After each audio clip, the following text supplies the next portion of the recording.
अथर्ववेदाय नमः। दशम कांड, सूक्त 1, कृत्यादूषण सूक्त। जिस कृत्या को निर्माता जन अपने हाथों से उसी प्रकार अनेक ढंग का बनाते हैं जिस प्रकार विवाह काल में वधू को सजाते हैं, वह कृत्या हमारे समीप से दूर चली जाए, हम उसे दूर करते हैं। अनेक रूपों वाली, शीर्ष भाग वाली, नाक वाली तथा कान वाली बनाई गई जो कृत्याएं घातक अविचार प्रयोग हैं, वे हमें हानि पहुँचाए बिना दूर चली जाएं। इन्हें निवारण विधि द्वारा हम दूर खदेड़ते हैं। शूद्र, राजा, स्त्री अथवा ब्राह्मणों द्वारा किए गए अभिचार मारक प्रयोग उन प्रयोक्ताओं के समीप उसी प्रकार लौट जाएं जिस प्रकार पति द्वारा परित्यक्ता स्त्री अपने पिता अथवा भाइयों के पास ही जाती है। खेत में, गौ में अथवा पुरुषों पर किए गए कृत्या प्रयोगों को हम औषधि से पहले ही शक्तिहीन कर चुके हैं। हिंसक पाप यानी कृत्या प्रयोगकर्ता के पास और शपथ रूप शाप आदि शाप प्रयोक्ता के पास पहुँचें, हम अभिचार कर्म को इस प्रकार भेजते हैं जिससे वे प्रयोक्ताओं को ही विनष्ट करें। अभिचार कर्म को लौटाने में समर्थ अंगिरसी विद्या का ज्ञाता अध्यक्ष ही हमारा अग्रणी नेता यानी पुरोहित है। हे पुरोहित, आप समक्ष आती हुई कृत्याओं को छिन्न भिन्न करते हुए अभिचारकों को ही विनष्ट करें।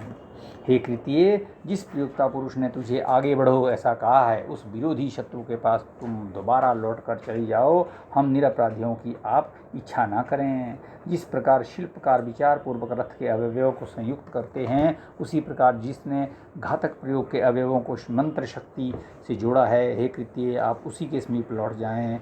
वही आपका अनुकूल स्थान है। ये मनुष्य तो आपसे परिचय ही रहित ही है। हे कृत्ये, जिन धूर्त विचारकों ने आपको बनाकर धारण किया है, उन घातक प्रयोगों के प्रतिकारक कल्याण साधक साधना दोबारा घातक प्रयोगता से लौटाने में समर्थ हैं। इसलिए इससे तुम्हें नहलाते हैं जिससे सभी दोषों का निवारण हो।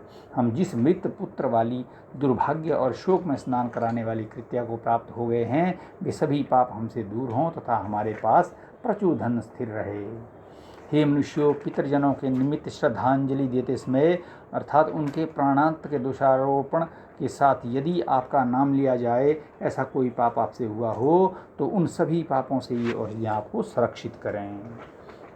हे मनुष्यों, देवों से संबंधित उनकी अवज्ञा से हुए पाप, पितरों से संबंधित पाप, अपमानित करने के पाप तथा अपशब्द कथन रूप पाप, इन सभी से ये औषधियाँ मंत्र शक्ति, ज्ञान सामर्थ्य और ऋषियों के पय सहित हमारा संरक्षण करें। जिस प्रकार वायुदेव भूमि से धूलिकणों को और अंतरिक्ष से बादलों को उड़ा देते हैं, उसी प्रकार सभी दुष्प्रभाव मंत्र शक्ति द्वारा निष्प्रभावी होकर दूर हों। हे कृत्ये, आप शक्तिशाली मंत्र से निष्प्रभावी होकर अपने प्रयोक्ताओं को दौड़ाते हुए उसी प्रकार विनष्ट करें जिस प्रकार बंधन से छूटी हुई गर्दर भी ताड़ना दिए जाने पर चिल्लाती हुई दुलतियाँ मारती है।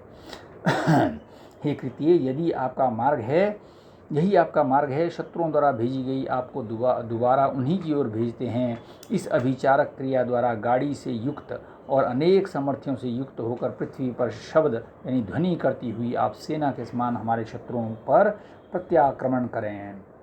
हे कृत्ये, वापस लौटने के लिए आपको प्रकाश दिखे, लेकिन इस तरफ आने के लिए कोई मार्ग दिखाई न दे। आप हमें त्याग कर दूसरों की ओर कहीं चली जाएं। नौका द्वारा जाने योग्य दुर्गम 90 नदियों को पार करके दूर चली जाएं। हमें हिंसित न करके दूर चली जाएं। जिस प्रकार वायु वृक्षों को तोड़ता है, उसी प्रकार हे कृत्ये, आप हिंसक शत्रुओं का नाश करते हुए उन्हें उखाड़ फेंकें। उनके गाय, घोड़े और पुरुषों को भी शेष न रखें। अपने निर्माताओं को यहाँ से हटाकर आप संततिहीन हो गए हो ऐसा आभास कराएं। जो अभिचार कृत्य आपके धान्य यानी अनाज, शमशान और खेत में गाड़ कर किए गए हैं, आपके निरपराध और पवित्र होने पर भी जिन अभिचारकों द्वारा घातक प्रयोग किए गए हैं, उन्हें हम निष्प्रभावी करते हैं।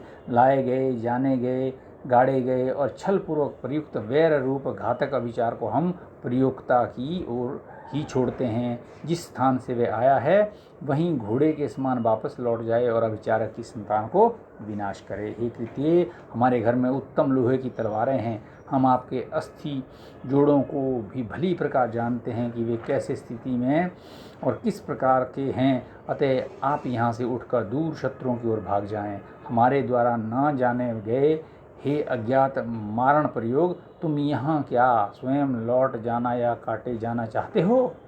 हे अभिचार कृत्य, हम तुम्हारे दोनों पैरों और गर्दन को भी काट देते हैं, आप यहाँ से दूर चले जाएं। प्रजाजनों के संरक्षक इंद्र और अग्निदेव हमारा संरक्षण करें। राजा सोम संसार के समस्त प्राणियों के सुखदाता हैं, हम सबके पालक वे सोमदेव हमारे लिए भी सुख देने वाले हैं। भव और शर्व ये दोनों देवों के विद्युत रूपी अयुद्ध को घातक दुराचारी पापी के ऊपर फेंकें। व्याख्या: भव और शर्व ये भगवान शिव के ही विशेषण हैं। उनकी दिव्य शक्ति शिव शक्तियों से अशिव शक्तियों के निवारण की प्रार्थना की गई है। यदि मारण कृत्या प्रयोक्ता द्वारा प्रेरित होकर अनेक रूप धारण करके 2 अथवा 4 पैर वाली बनकर हमारे पास आ रही हो, तो हे दुख देने वाली कृत्य, आप यहाँ से 8 पैर वाली होकर दूनी गति से पुनः लौट जाएं। घृत से सिक्त, अच्छी तरह से अलंकृत और सभी दुर्दशाओं को धारण करने वाली हे कृत्य, आप यहाँ से दूर चली जाएं। जिस प्रकार पुत्री अपने पिता को पहचानती है, उसी प्रकार आप अपने उत्पादनकर्ता को पहचानें। हे कृत्य, आप यहाँ ना रुक कर दूर चली जाएं। शिकारी जिस प्रकार घायल हुआ शिकार के स्थान पर जाता है, वैसे ही आप भी शत्रु के स्थान पर लौट जाएं। आप शिकारी रूपा और आपका प्रयोक्ता शिकार के समान है, वे आपका नाश करने में सक्षम नहीं है, अतएव आप लौट जाएं। पहले से बैठे हुए को दूसरा व्यक्ति बाण मार देता है, तो पहले मारने वाले घातकी को दूसरा व्यक्ति विनष्ट करता है। इस प्रकार दोनों की हानि उठाते हैं। हमारे कथन के अभिप्राय को जानकर जहाँ से आपका आना हुआ है वहीं पुनः चली जाएं। हे कृत्य, जिसने आपका प्रयोग किया है उसकी ओर ही आप चली जाएं। हे कृत्य, निरपराध प्राणियों की हिंसा भयंकर कर्म है, इसलिए आप हमारी गौं, घोड़ों और मनुष्यों का हनन न करें। जहाँ जहाँ आप स्थापित की गई हैं वहाँ से हम आपको हटाते हैं, आप पत्ते से भी सूक्ष्म हो जाएं। हे कृत्या, विचारो, यदि आप अंधकार से जाल के समान आच्छादित हुए हों, तो उन सभी घातक प्रयोगों को यहाँ से लुप्त करके हम आपको प्रयोक्ता के पास भेजते हैं। हे कृत्य, कपटी घातक प्रयोक्ता जो संतानों को विनष्ट करते हैं, आप उनका भी नाश करें। उन अभिचारकों में कोई शेष न रहे, उन सबको मार डालें। जिस प्रकार सूर्यदेव अंधकार से निवृत्त होते हैं तथा रात्रि और उषा के ध्वजों का परित्याग करते हैं, उसी प्रकार हम अभिचारी द्वारा किए गए दुष्कृत्यों का परित्याग करते हैं। हाथी द्वारा धूल झाड़ने के समान सहज भाव से शत्रु के अभिचार प्रयोग को हम दूर करते हैं। सूक्त 2, ब्रह्म प्रकाशन सूक्त। व्याख्या: इस सूक्त को केन सूक्त कहा गया है। केन उपनिषद की तरह इस सूक्त का प्रारंभ भी केन अर्थात ये सब किसके द्वारा हुआ, की जिज्ञासा से हुआ। केन से प्रकट होने वाला मनुष्य का जिज्ञासा भाव ही उसकी अध्यात्म, ज्ञान, विज्ञान, कला, परक शोधों का आधार है। इस सूक्त में मनुष्य शरीर, उसके गुणों, प्रवृत्तियों, सद्गति, दुर्गति के सूत्रों, विश्व ब्रह्मांड की संरचना एवं संचालन को लक्ष्य करके जो प्रश्न किए गए हैं, वे ऋषियों की सूक्ष्म अन्वेषक दृष्टि की गहराई का प्रमाण प्रस्तुत करते हैं। उस अद्भुत कर्ता और उसकी विचित्र कृति के बारे में भी यथास्थान संकेत किए गए हैं। मनुष्य की एड़ियों और घुटनों का किसके द्वारा भरा गया है, सुंदर अंगुलियों, इंद्रियों के छिद्रों और तलवों को पोषण किसने दिया है, तथा बीच में आश्रय देने वाले कौन हैं। मनुष्य के नीचे के टखने और ऊपर के घुटने को किसने विनिर्मित किया है, जंघाएं अलग अलग बनाकर किसने इस स्थान पर स्थापित की, जानुओं की जोड़ कहाँ है, इसे कौन जानने में समर्थ है। 4 तरह से अंत में संयुक्त किया गया शिथिल धड़, पेट और घुटनों के ऊपर जोड़ा गया है। कुल्हे और जंघाओं को किसके द्वारा बनाया गया है, जिनसे धड़ भाग अधिक सुदृढ़ हुआ है। जो मनुष्य की छाती और कंठ के ज्ञाता हैं, वे कितने और कौन से देव हैं। कितने तरह के देवों ने स्तन भाग और कोहनियों को विनिर्मित किया है। कितने प्रकार से जोड़ों से कंधों को तथा पसलियों को संयुक्त करते हैं। किस देव ने मनुष्य के वीर्य और भुजाओं को परिपुष्ट किया है। किस देव ने कंधों को दृढ़ किया है और किसने कुसिंध मीन्स धड़ पर शारीरिक अंगों को स्थापित किया है। मनुष्य के सिर में 2 कान, 2 नाक, 2 नेत्र और 1 मुख, इस प्रकार इन 7 छिद्रों को किस देव के द्वारा विनिर्मित किया गया है। किन देवों की विजय महिमा में द्विपाद और चतुष्पाद प्राणी विभिन्न मार्गों से होते हुए यमराज के स्थान में गमन करते हैं। विभिन्न स्थानों में जाने वाली जीव को जबड़ों के बीच में किसने रखा है और उसमें प्रभावपूर्ण वाणी को किसने आश्रित किया है। जल के धारण करता वे देव प्राणियों के अंदर विचरण करते हैं, इसे कौन जानने में समर्थ है। इस मनुष्य के मस्तिष्क के ललाट भाग, सिर के कपाल भाग, कपाल और जबड़ों के संचय भाग का चयन करके जो देव सर्वप्रथम द्युलोक पर आरूढ़ हुए वे कौन से देव हैं। व्याख्या। मस्तिष्क का पिछला भाग विज्ञान के इतने विकास के बाद भी रहस्यमय बना हुआ है। ऋषि के संकेत हैं कि मस्तिष्क के माध्यम से द्युलोक पर आरूढ़ हुआ जा सकता है। ये उनके विलक्षण अन्वेषण क्षमता का प्रमाण है। ये प्रचंड पुरुष बहुत सी प्रिय और अप्रिय वाणी को स्वप्न यानी निद्रा, पीड़ा, थकावट, आनंद और हर्ष को किस देव के प्रभाव से धारण करता है। मनुष्य से पीड़ा, दरिद्रता, पाप और दुर्बुद्धि ये दुष्प्रवृत्तियाँ कहाँ से प्रवेश करती हैं तथा पूर्णतः समृद्धि, विशिष्ट रिद्धि, सद्बुद्धि और अभ्युत्थान की ये सहज प्रवृत्तियाँ कहाँ से आती हैं। व्याख्या। उक्त 2 सूक्तों में मनुष्य की स्थूल रचना से भिन्न उसकी सूक्ष्म संरचना, प्रवृत्तियों आदि का विवेचन किया गया है। ये पक्ष वर्तमान विज्ञान की पकड़ से अभी बाहर है। इस मनुष्य शरीर में विशेष प्रकार से विचारशील, सर्वत्र भ्रमणशील, नदी के समान प्रवाहित होने के लिए विनिर्मित लाल वर्ण वाले, लोहित वर्ण वाले, तांबे और धुएं के समान वर्ण वाले, ऊपर नीचे और तिरछे वेग से गमनशील जल प्रवाह किसके द्वारा स्थापित किए गए हैं।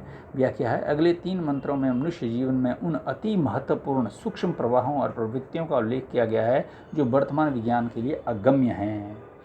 इस मनुष्य देव में रूप, सौंदर्य, महिमा, नाम, कीर्ति, गतिशीलता, ज्ञान पिपासा और आचरण संबंधी गुण किन देवों द्वारा प्रतिष्ठित किए गए हैं। इस मानव देह में प्राण, अपान, व्यान और समान वायु किन देवों द्वारा प्रतिष्ठित किए गए हैं। इस मनुष्य देह में परस्पर सहकार, सहयोग की यज्ञीय भावना और सत्यनिष्ठा को कौन प्रमुख देवता स्थापित करते हैं। कौन असत्य, मृत्यु और अमरत्व को इसमें प्रतिष्ठित करते हैं। जिससे इस मनुष्य का शरीर आच्छादित है उस आवरण यानी चर्म को किसने पहनाया है। आयु की कल्पना किसके द्वारा की गई है। इसे बल सामर्थ्य किसने दी है तथा इसमें गतिशीलता किसने स्थापित की है। जल का विस्तार किसके द्वारा हुआ। इसके प्रकाश के लिए दिन किसने बनाया। उषा को किसके द्वारा प्रकाशित किया गया तथा सायंकाल को किस देव द्वारा प्रदान किया गया है। संतति विस्तार के लिए प्रजनन सामर्थ्य किसने स्थापित की। इसमें विचार शक्ति किसने प्रतिष्ठित की। वाक शक्ति और नृत्य भावों, हाथ पैर की संचालन क्रिया को किन देवों द्वारा मनुष्यों में प्रतिष्ठित किया गया। व्याख्या है। इन सभी विषयों में आज का विज्ञान केवल इतना जान पाया है कि क्या क्या होता है, किंतु इन प्रक्रियाओं के पीछे कौन सी निर्णायक सामर्थ्य काम कर रही है, विज्ञान को इसका पता नहीं है। किस सामर्थ्य द्वारा इस भूमि को और द्युलोक स्वर्ग को आच्छादित किया जाता है। किस महता के द्वारा पर्वतों को आच्छादित किया गया है और ये मनुष्य किसकी प्रेरणा से कर्मों में प्रवृत्त होता है। व्याख्या है। ऋषि पृथ्वी के रक्षक आवरण यानी आइनोस्फीयर तथा द्युलोक के निर्धारण आवरण चेतनावलय को भी देखते हैं। ये मनुष्य किस देव की सामर्थ्य से पर्जन्य, ज्ञानवान, सोम, यज्ञ और श्रद्धा आदि को प्राप्त करता है। किसके द्वारा इसका मन सत्कर्म की ओर प्रवृत्त किया जाता है। ये है व्याख्या। आज का विज्ञान पर्जन्य को तो थोड़ा बहुत जानने मानने लगा है, किंतु सृष्टि के सूक्ष्म पोषक तत्वों सोम, यज्ञ और श्रद्धा से वे अपरिचित है। मन को सन्मार्गगामी बनाने के सूत्रों की आवश्यकता अनुभव होते हुए भी वे वर्तमान विज्ञान के लिए अगम्य हैं। किस देव की सामर्थ्य से ये पुरुष श्रोत्रिय, परमात्म ज्ञान और अग्नि को जानने तथा संवत्सर काल का मापन करने में समर्थ होता है। ब्रह्मा की श्रोत्रिय, परमेष्ठी, प्रजापति और अग्नि को संव्याप्त कर रहे हैं। ब्रह्मा ही संवत्सर काल का मापन कर रहे हैं। किस सामर्थ्य से देवों की अनुकूलता में मनुष्य रहने में समर्थ है। दिव्यता युक्त प्रजाओं के अनुकूल कैसे रहा जा सकता है। किससे वे क्षत्रहीन यानी शौर्यहीन और किससे उत्तम क्षत्र शौर्य संपन्न कहलाता है। ब्रह्म ही देवों के अनुशासन में उसे मनुष्य को जीना सिखाता है। ब्रह्म ही दिव्यता संपन्न प्रजाओं को अनुकूल आवास प्रदान करता है। ब्रह्म ही उत्तम क्षात्र बल और वही क्षात्र से भिन्न अन्य बल है। इस भूमि को विशिष्टतापूर्वक किसने स्थापित किया। द्युलोक को उत्तर अधिक ऊपर था, अंतरिक्ष को ऊपर तिरछा और फैला हुआ किसने स्थापित किया। व्याख्या है। भूमि की गोलाई के तिरछेपन के अनुरूप अंतरिक्ष भी स्थित है। वह तिरछापन कहीं असंतुलन पैदा नहीं करता। ये क्या रहस्य है। ऋषि इस ओर ध्यान आकर्षण करते हैं। ब्रह्मा ही इस भूमि के उच्च भाग में द्युलोक ऊपर तिरछे तथा फैले हुए अंतरिक्ष के निर्माता है। प्रजापति ने उसके सिर और हृदय को आपस में जोड़ा। तत्पश्चात ऊर्ध्वपवमान वायु ने इसके मस्तिष्क और शीर्ष भाग को प्रेरित किया।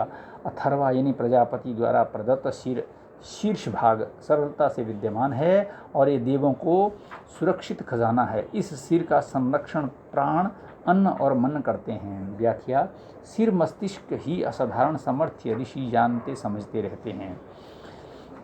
इसे वे दिव्य संपदाओं का अक्षय भंडार मानते रहे हैं। अन्न, प्राण और मन उसके क्रमशः स्थूल, सूक्ष्म एवं कारण तंत्र के संरक्षक हैं। आगे के मंत्रों में दिव्य नगरी के उपलक्षण से ब्रह्मांड एवं शरीर रूपी आवास की विलक्षण विशेषताओं तथा उसके निवासी दिव्य पुरुष का वर्णन है। जो पुरुष ब्रह्म की नगरी के ज्ञाता हैं, जिसके कारण ही उसे पुरुष कहा गया है। पुरुष उसकी दिशा, तिरछी दिशा तथा पुरुष ऊपरी दिशा, तिरछी दिशा तथा सभी दिशाओं में उत्पन्न होकर अपने प्रभाव का परिचय दें। ऋषियों को वह नियंत्रण एवं सृजनशील चेतन तत्व सभी प्रभागों, सभी दिशाओं में सक्रिय दिखाई देता है। जो निश्चित रूप से अमृत से परिपूर्ण ब्रह्म की नगरी के ज्ञाता हैं, उन्हें ब्रह्म और अन्य देव नेत्र, प्राण और संतति देते आए हैं। व्याख्या: नेत्रों को देखने समझने की क्षमता का, प्राणों को निर्वाह क्षमता तथा संतति को विकास की क्षमता का प्रतीक समझा जाना चाहिए।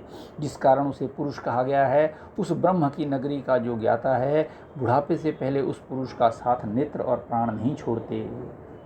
जिसमें 8 चक्र और 9 द्वार हैं। देव शक्तियों की पूरी नगरी अयोध्या है। उसमें जो तेजस्वी कोश है, वही तेजस्विता से युक्त होकर स्वर्गीय आनंद से परिपूर्ण है।